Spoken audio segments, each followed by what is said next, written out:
Fala galera, o Nerdsaurus Comenta de hoje é especial Marilyn Monroe. A kiss on the hand may be quite continental, but diamonds are a girl's best friend. A kiss may be grand. Marilyn completaria 90 anos esse ano, mais precisamente dia 1º de junho, então eu resolvi fazer um especial falando sobre ela, mas como tem vários documentários contando a história de vida dela, eu resolvi fixar mais ou menos num Mythbusters Marilyn Monroe. A gente vai desmistificar alguns mitos que são tidos como verdade sobre ela e sobre a vida dela. Em primeiro lugar, era o mito dela ser muito frágil. Era uma pessoa que podia quebrar a qualquer minuto.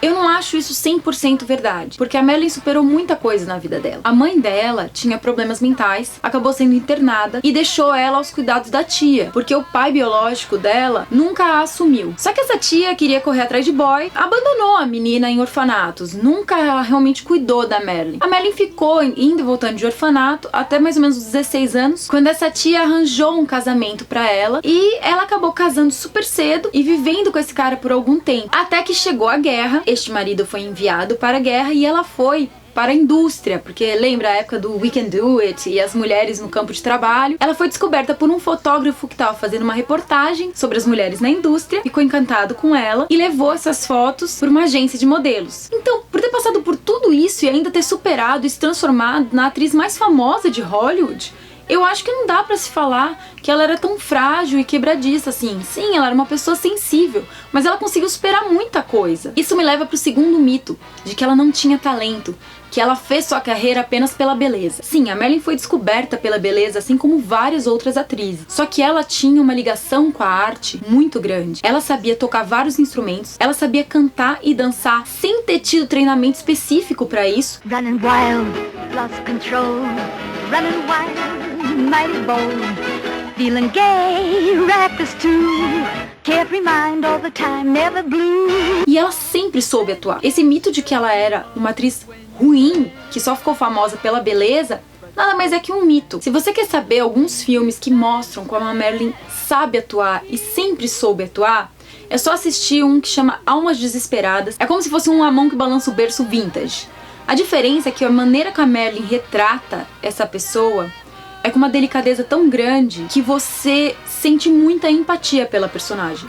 Aliás, essa era uma grande qualidade da Marilyn. Não importa o papel que ela fizesse, ela conseguia com que o público sentisse uma ligação com ela. Então você sempre gosta da personagem, não importa como ela é. O que criou-se esse mito dela não ter talento? É porque os estúdios, vez ou outra, queriam que ela fizesse o mesmo personagem, que é a garota sensual, mas meio bobinha, que era um pouco ingênua e seduzia os homens meio que sem querer. E ela por várias vezes se recusou a fazer esse tipo de papéis. A Marilyn também é retratada várias vezes como uma mulher fútil e muito vaidosa, que se importava mais com a aparência. Isso não tem nada a ver com a Marilyn. O que aconteceu para esse mito existir é que quando a Marilyn foi chamada para ser atriz, eles mais ou menos que fizeram um stream makeover nela. Ela era uma mocinha meio simples, ela lembrava um pouco até a Dorothy do Mágico de Oz. Então eles pintaram o cabelo dela de loiro e deram uma glamourizada nela, e ela virou o que a gente conhece hoje em dia. Ela nunca se reconheceu naquela imagem, muito menos no nome. O nome Marilyn Monroe não foi escolhido por ela. A Marilyn nasceu Norma Jean Mortensen, e quando ela virou atriz, ela gostaria que o nome artístico dela fosse Jean Monroe. Monroe porque era o sobrenome da avó dela, e Jean, que é o segundo nome dela. Só que o agente achou que Marilyn Monroe era mais sonoro e acabou adotando esse nome pra ela. Ela nunca se reconheceu dentro desse nome, tanto que ela se referia na terceira pessoa. Quando ela falava com alguém sobre Marilyn Monroe, ela dizia: "Senhorita Monroe não ia gostar disso. Não, a senhorita Monroe não vai aprovar aquilo." Essa imagem da Marilyn Monroe que foi criada, ela não queria que fosse quebrada. Ela achava que se as pessoas algum dia a vissem despida de Marilyn Monroe, sem o glamour, sem a maquiagem, abatida, que isso ia destruir a carreira dela. Ela só saía de casa quando ela achava que a senhorita Monroe estava preparada. O que não significa que ela era fútil, só que a imagem dela acabou ficando muito importante para a carreira dela e ela tinha que ter uma preocupação extra com essa imagem. Outra coisa que se tenta passar é de que a Marilyn era burra. Isso porque muitas vezes ela interpretou no cinema o papel de mulheres que não eram assim muito providas de inteligência. Mas isso era totalmente distante da realidade. A Marilyn, além dela ser uma pessoa que se interessava por artes e estava sempre tentando evoluir no ramo artístico, ela lia muito e ela se interessava por intelectuais.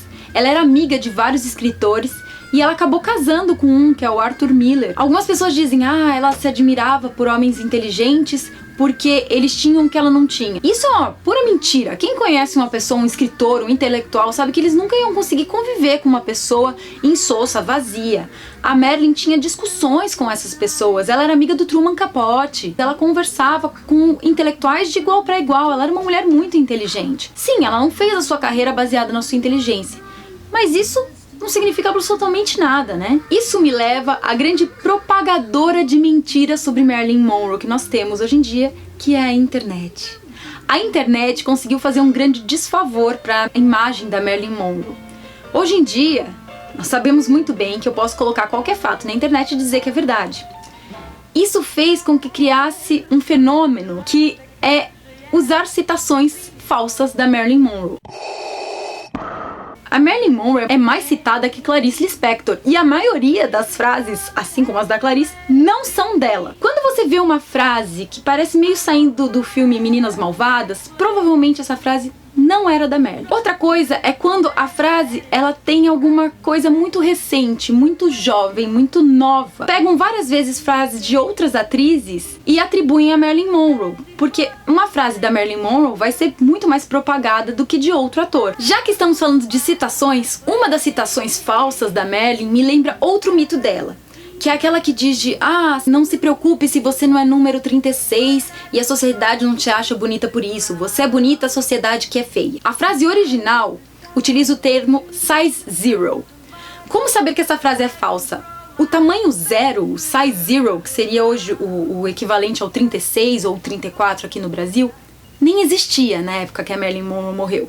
E mesmo que existisse, nenhuma mulher da década de 50 ia querer ser um tamanho 36. O tamanho que era desejado era o da mulher curvilínea, era de uma Marilyn. Ela nunca ia ter dito essa frase. E isso me leva a outro mito, que é o do tamanho da Marilyn. Como o modelo de roupas, o tamanho americano mudou depois que a Marilyn morreu, quando ela faleceu ela era um size 13. Size 13 hoje em dia, um tamanho grande, ou GG. E a Marilyn não chegava nem perto de ser um GG. Ela seria o que seria hoje em dia um 40 ou um 42, que tá muito longe de ser gorda, né, gente? Agora eu vou pro maior mito de todos, que foi o que imortalizou a Marilyn Monroe como um ícone, que é a morte dela. Existem diversas teorias sobre a morte dela. Tem gente que culpa a máfia, tem gente que acha que foi o JFK. Eu não acredito em nenhum desses mitos. Acontece que a Marilyn, ela sofria de um transtorno que na época eles chamavam de maníaco depressivo e hoje em dia é conhecido como transtorno bipolar. Ele foi tratado de uma maneira muito errada. A pessoa não só tem uma tendência muito grande a cair nas drogas, como ao suicídio. Então, pra mim, o que eu acredito que tenha acontecido, eu chamaria de um suicídio acidental. Ela era uma pessoa que poderia estar tanto muito bem como muito mal. E num desses momentos em que ela estava mal, ela acabou misturando demais os remédios e veio a falecer. Ela estava fazendo a volta dela. Ela estava mais linda do que nunca. Ela tinha chamado toda a imprensa que estava falando que ela estava feia, velha, acabada, e tirou aquelas fotos maravilhosas em que ela aparece nua na piscina. E ela estava voltando, ela estava fazendo um retorno triunfal. Então ela tinha tudo para viver. E ela acabou morrendo com o telefone do lado, ligando para pessoas, tentando fazer com que eles fossem na casa dela ajudá-la, e ninguém foi. O que é muito triste se você for pensar, porque a mulher mais famosa de Hollywood não conseguiu fazer com que um amigo fosse na casa dela para ajudá-la. E ela acabou falecendo. Pra mim, uma pessoa que quer morrer não tenta ligar pra alguém pra ir ajudá-la. O fato de ninguém ter ido acabou causando essa morte trágica da Marilyn e uma ida precoce dela, que tinha ainda mais muita coisa pela frente. Se você quer saber mais um pouco sobre essa história que eu tô contando, eu recomendo que você assista o documentário Marilyn Monroe, Fim dos Dias, que fala exatamente das coisas que aconteceram com ela nesses últimos dias de vida, que colaboram um pouco com essa minha teoria de que a morte dela foi uma morte acidental e uma grande tragédia, mas que ela não foi assassinada por ninguém e muito menos queria realmente morrer. Então, gente, era isso que eu tinha pra falar sobre Marilyn Monroe. O vídeo de hoje foi um pouquinho mais soturno, não tinha como fazer de outra forma. Mesmo assim, eu espero que vocês tenham gostado, que vocês curtam o vídeo. Nos siga nas redes sociais, inscreva-se no canal, entre no nosso site www. Acesse nosso site nerdsaurus.com.br, nos siga nas redes sociais e até a próxima. There may come a time when a hard-boiled employer thinks you're awful nice, but get that ice or else no dice. He's your guy.